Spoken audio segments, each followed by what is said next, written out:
Ang hindi mapipigilang laban na kayang yanigin ng buong mundo, na parabang bawat sulok ay nagkakaroon ng mass distraction, at mukhang ito na ata ang pinaka-the best na laban na ating masasaksihan sa series ng Kaiju number 8. Kasama na dito ang sorpresa ng Mega Monster, kaya huwag na nating patagalin pa, let's go! And please like and subscribe sa ating YouTube channel mga lods at mag-follow sa ating Facebook page. Salamat!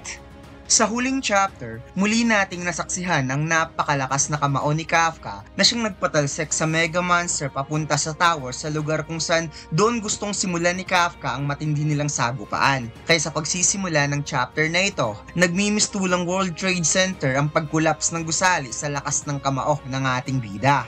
Muling tumayo ang Mega Monster sa mga naglalakihang bato na tumabon sa kanya, at sa ipinapakita nito parang hindi man lang nakatanggap ng malakas na suntok galing kay Kafka. Sinabi ni Kafka na hindi daw niya inaasahang may gagawing kababalaghan ang monster na ito. Nagamit ang lakas at talino ni Kaiju number 9, ang halimaw na ito ay higit pa na mas malakas sa nakaraang 400 years na lumipas. In-stretch ni Kafka ang kanyang balikat at sinabi na kung hindi niya ito pipigilan ngayon din mismo, ang disaster na ito ay kakalat sa buong mundo at napawika ang ating bida. O sige, sisimulan na natin. Kaya parang nagmimistulang flash si Kafka sa sobrang bilis na ikinagulat ng Mega Monster kung saan nag-alablink dagger ang ating bida nang pinakawalan ang napakabigat na suntok. Kagad na depensahan ng Mega Monster ang suntok na pinakawalan ni Kafka, ngunit kahit nagawa niyang maproteksyonan ng sarili, hindi niya napigilan ng impact ng kamao na siyang nagpa-out of balance sa Mega Monster na kaagad namang sinundan ng ating bida ng isa pang napakatinding uppercut, kaya buong gusali na binagsakan niya ay totally nawasak ng tumilapo ng Mega Monster at bumangga-bangga hanggang sa pinakaitaas ng gusali. Napatitig ang ating bida habang lumilipad sa ere ang kalaban, kaya hindi na nagpatumpik-tumpik pa si Kafka, kaagad niya itong sinundan gamit ang malakas na pagtalon upang papakawalan na naman ang malabombang suntok na kahit si Hoshina ay napadilat nang nasaksihan ang kahindik-hindik na laban dahil hindi lang gumawa ng malakas na puwersa ang kanilang banggaan, kundi parang bumuo sila ng napakalakas na pressure sa itaas na kasalukuyang nasaksihan ngayon ni Mina. Nagkatinginan ang dalawang pinakamalakas na monster sa kasaysayan ng buong mundo, at ang pressure na nilikha ng dalawa ay gumawa ng napakalakas na pagsabog to the point na yumanig ang buong paligid na ikinagulat ni Mina, at kahit ang mga higher-ups ay naramdaman ang matinding puwersa kahit nanunood lang sa malaking monitor.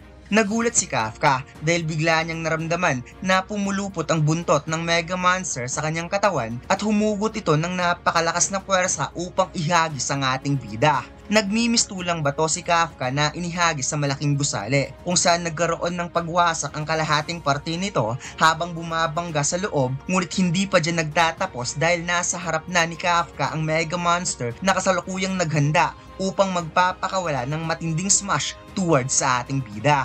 Nakuha pang makapag-cover up ni Kafka sa bilis ng pangyayari, ngunit sa lakas ng suntok, tumagos ang ating bida sa likod ng gusali. Gayunpaman, kahit tinamaan si Kafka ng mga sunod-sunod na atake, nakuha pa rin ito ang kanyang tamang landing at tumalon siya ng isang hakbang upang dumistansya at nang magkaroon ng malawak na space sa pagitan niya at ng Mega Monster. Subalit, napadilat si Itami sa kanyang nakita dahil nararamdaman niyang may gagawing kakaibang atake ang Mega Monster na napaka-familiar para sa kanya. Nag-charge up ng napakalakas na kapangyarihan ng Mega Monster gamit ang kanyang bunganga, at na-realize ni Itami na ito ang beam attack ni Kaiju number 2, bagay na nagpasigaw kay Itami ng salitang no. Subalit, hindi man lang natinag si Kafka na parabang handa niyang saluin ng malakas na atake. Pinakawalan ng Mega Monster ang napakalaking beam attack habang ang ating bida ay gumawa ng stance na parabang balak nitong i-counter ang napakalakas na atake papunta sa kanya, at sinabing, gusto mo bang pasabugin ng lugar na to? Well, isa kang malaking tanga kung wawasakin mo ang buong Tachikawa. Kung saan nag-ala Cristiano Ronaldo itong si Kafka mga lods, sinipa lang naman na parang bola ng soccer ang beam attack ng Mega Monster. Gumawa ng napakalakas na pagsabog sa itaas ang atake ng Mega Monster na siyang nagpayanig sa buong paligid, kaya di napigilang mapanganga ang mga operators ng first unit sa kanilang nasaksihan, at kahit si Hoshina ay nagkaroon ng shocking moment. Napasabi na lamang si Kafka na ang moves na ginawa niya kanina ay parang off-limits sa sobrang panganib. Ngunit hindi pa tapos ang Mega Monster dahil muli na naman itong mag-unleash ng mga pag-atake gamit ang projectile attacks kung saan napagtanto ni Kafka na gagawa ng Valley Fire ang Mega Monster. Kaagad ginamit ni Kafka ang kanyang mala jetpacks na kapangyarihan upang makalipad at para na rin hindi tumama sa ground ang mga pag-atake ng Mega Monster. Kaya sinabi niya, nandito lang ako sa itaas. Pinakawalan ng Mega Monster ang napakaraming atake towards Kafka na iniiwasan lang naman ng ating bida habang ito ay lumilipad para sumalakay papunta sa kalaban. Subalit nagulat na lamang si Kafka dahil ang ataking iniwasan niya ay bumalik lang naman para muli siyang sundan. Kaya napatalikod ang ating bida habang lumilipad at napasay what? Di ko ba maiiwasan ng mga ataking ito? Gumamit si Kafka ng Jet Blast na nasa paa niya upang gumawa ng malawak na force field para pasabugin ng Valley Fire na sumusunod sa kanya. Kaya nagkaroon ng massive na mga pagsabog sa itaas ng Tachikawa Base.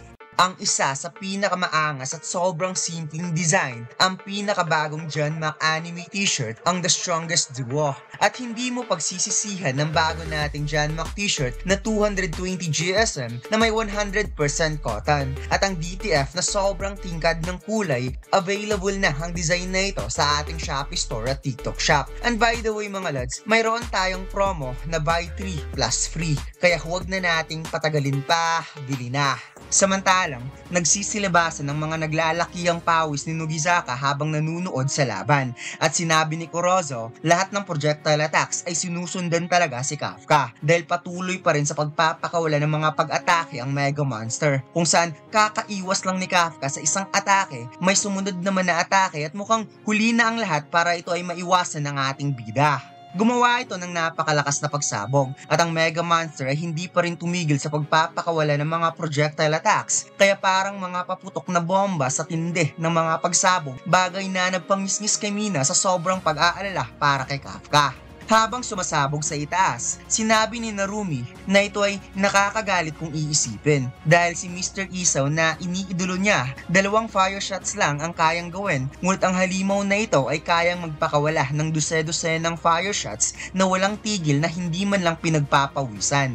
Sinabi ni Itami na kahit ang original na Kaiju No. 2 ay hindi kayang gawin ang ginagawa ngayon ng Mega Monster. Kaya walang duda na ito ang the most outstanding na halimaw na kanilang nakita kung saan pinangalanan nito ni Itami na The Ultimate Beast. Bagay na nagpangisngis kay Nogizaka habang minamasdan ng Mega Monster na pinapakawalan ang unlimited fire shots. Nagulat rin si Hoshina sa kanyang nakikita, ngunit sinabi ni Narumi kung ano talaga ang mas pinaka nakakagalit sa lahat, kung saan bigla na lamang bumungad sa harap ng Mega Monster si Kafka Hibino galing sa napakalawak na usok na sobrang nagpadilat ng mata ng Mega Monster na hinawakan kaagad ng ating bida ang mukha ng kalaban at inismash papunta sa lupa na ang tinutukoy pala ni Narumi ay ang Kaiju No. 8 na nagawang malampasan ng Mega Monster at mas naging malaking banta sa pagitan ng dalawang pinakamalakas na kaiju.